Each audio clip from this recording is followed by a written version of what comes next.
Hi, I'm Vanessa from SpeakEnglishWithVanessa.com. You watched anything good lately? Let's talk about it. I just finished binge watching reruns of my favorite series, and now I'm looking for an indie feel-good show or maybe some kind of crime docu-series. Do you have any recommendations? If I said this to you, would you go, oh no, well, never fear, because today I'm going to help you speak about movies and TV shows naturally in English. You're going to learn some important questions that you can ask about movies and TV shows, some common vocabulary, you'll also see a little sample conversation, and you will have the chance at the end of this lesson to speak with me about your favorite movies and TV shows. So prepare yourself. Take a deep breath and let's get started with some of the most common questions. But before we do that, like always, I have created a free PDF worksheet for today's lesson. You will get all of the questions, vocabulary, sample sentences, and at the bottom of the worksheet, you can answer Vanessa's challenge question so that you never forget what you've learned. You can download that free PDF worksheet with the link in the description. All right, are you ready for some of the most common questions that you can ask and you might get asked about movies and TV shows? Let's do it. The first common question that you can ask about movies and TV shows is, you've been watching anything good lately? What's happening at the beginning of this question? Is there a question word like, have you been watching anything good lately?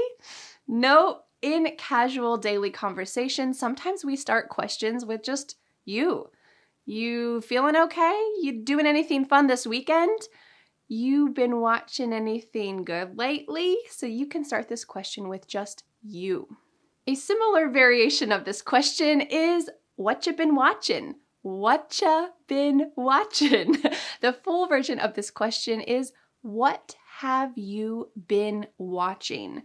But what have you been becomes what ya been. Whatcha? Because you sometimes changes to cha. There are a lot of reductions for the word you in spoken fast English, so you can say, what you been watching? What you been watching? And someone might say, oh, I haven't really been watching anything lately. I've been too busy. What you been watching? Another common question is, have you been watching? And you can add a TV show that's really popular at the moment. So for example, the TV show Stranger Things is very popular right now. So you might ask, have you been watching Stranger Things? And you're hoping that they'll say yes so that you can chit chat about what's going on. I have a little secret. I hardly ever watch movies or TV shows, so this lesson is very out of my element. It is not my strong suit, but I know that a lot of people love movies and TV shows, so this is for you, not for me. If you're like me and you don't watch much, you might ask this question, is that the one with... And then you can insert anything that you know about that TV show or movie. So you might say, is that the one with Tom Cruise and the fighter jets? Oh, Top Gun. Yeah, that's that movie. Is that the one with, it could be a person. Is that the one with Tom Cruise? It could be some element of the show. Is that the one with fighter jets? Is that the one with the really scary story? Whatever it is, it's anything that you know about it and you're trying to connect with someone. If you don't know anything about the show or the movie that someone is asking about, you can ask, what's the premise? What's the premise? This word premise simply means what's the story about? And it's a common word that we use to talk about the storyline. So if someone asked you, what's the premise of your favorite TV show, would you be able to explain it quickly? You might say, oh, well, there's this guy and he goes over to another country and he finds some kind of mystery and it's all about him trying to solve it. You need to be able to explain your favorite TV show or movie in this succinct way when someone asks you, oh, I haven't heard of that. What's the premise? Now you can practice. Our final common question about movies and TV shows is, when is the new coming out? When's the new Toy Story coming out? Here you're asking, when will it be released? And that's what this phrasal verb to come out means when we're talking about movies and TV shows. When will the new Toy Story be released? When will the new Toy Story movie come out? Beautiful question to ask. Now let's talk about some common expressions and phrases that you can use to talk about movies and TV shows.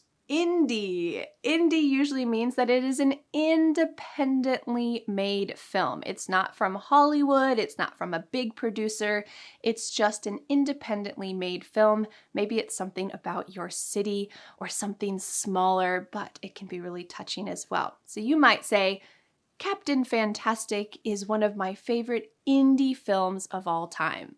Feel good. It's a feel-good movie. This is pretty self-explanatory, right?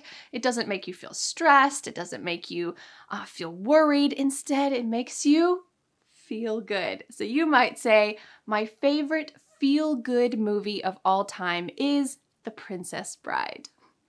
Coming of age. It's a coming of age movie, or it's a coming of age series.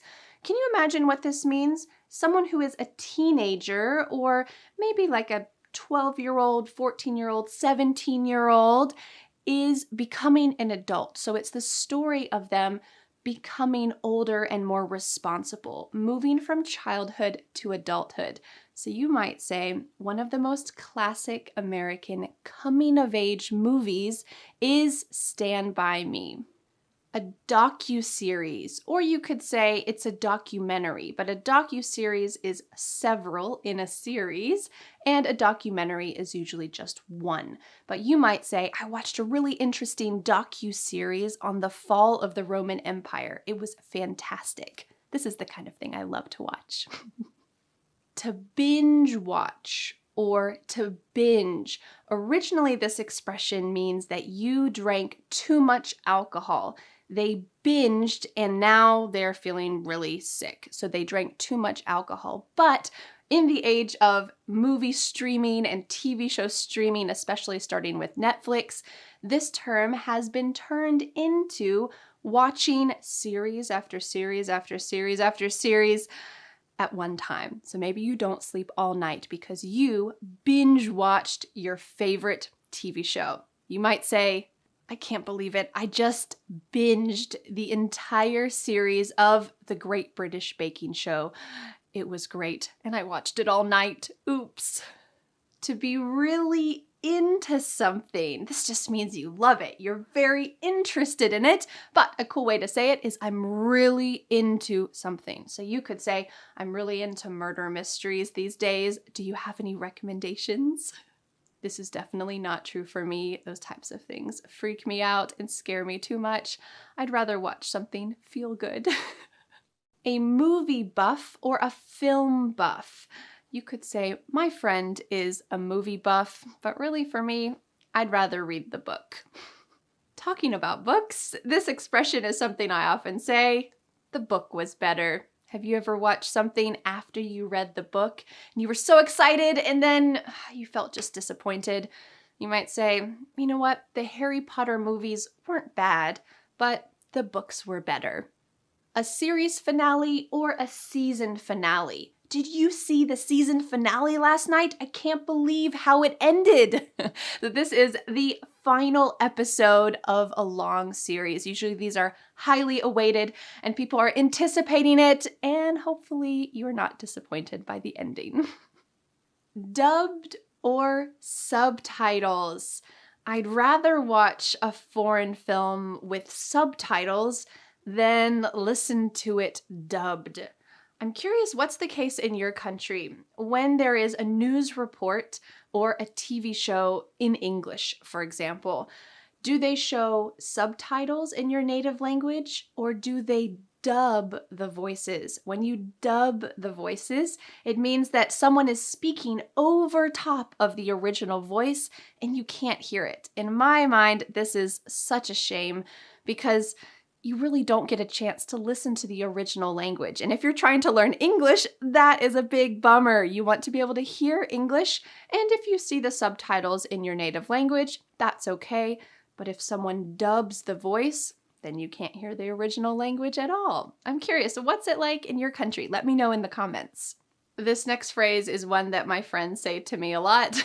I can't believe you haven't seen The Godfather. It's a great movie. Well, I haven't seen many movies. That is a little secret that's not a secret anymore. I have seen some movies. For example, I have seen The Shawshank Redemption, which is amazing. So if you have not seen The Shawshank Redemption, then I might say to you, I can't believe you haven't seen The Shawshank Redemption.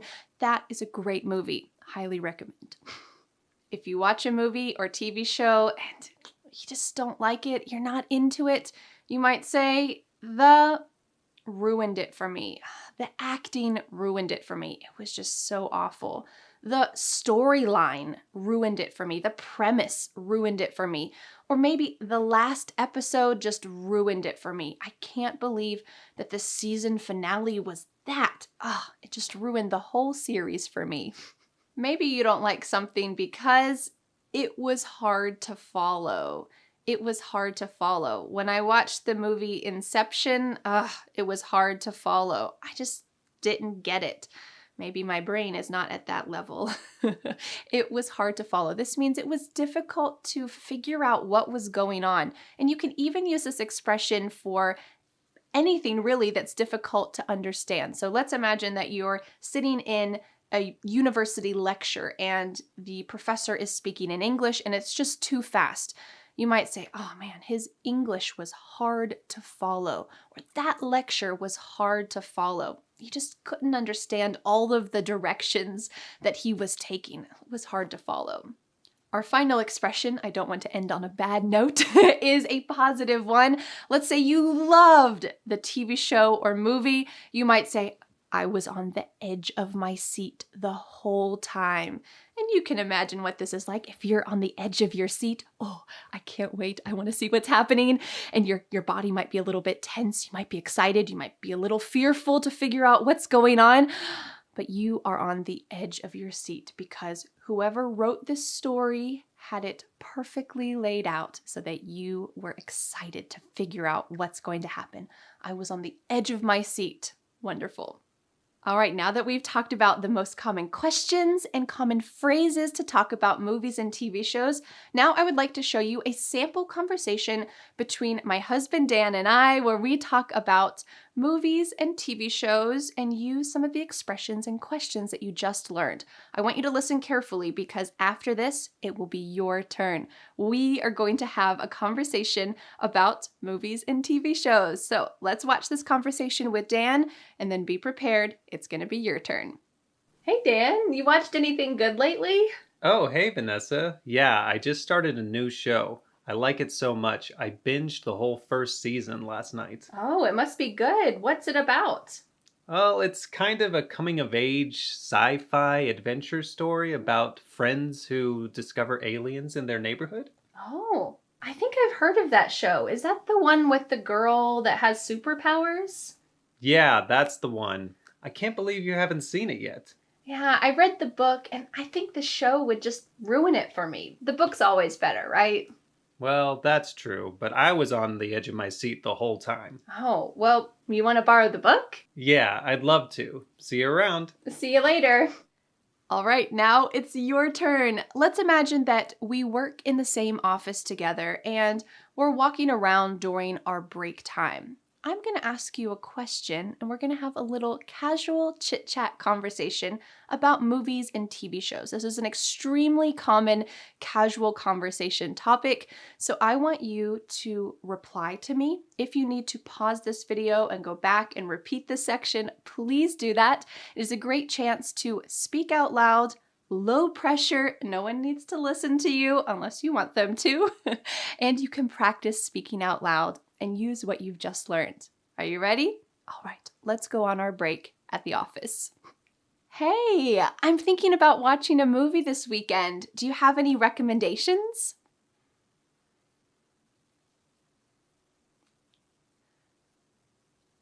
Oh, what kind of movie is that? Oh, what's the premise?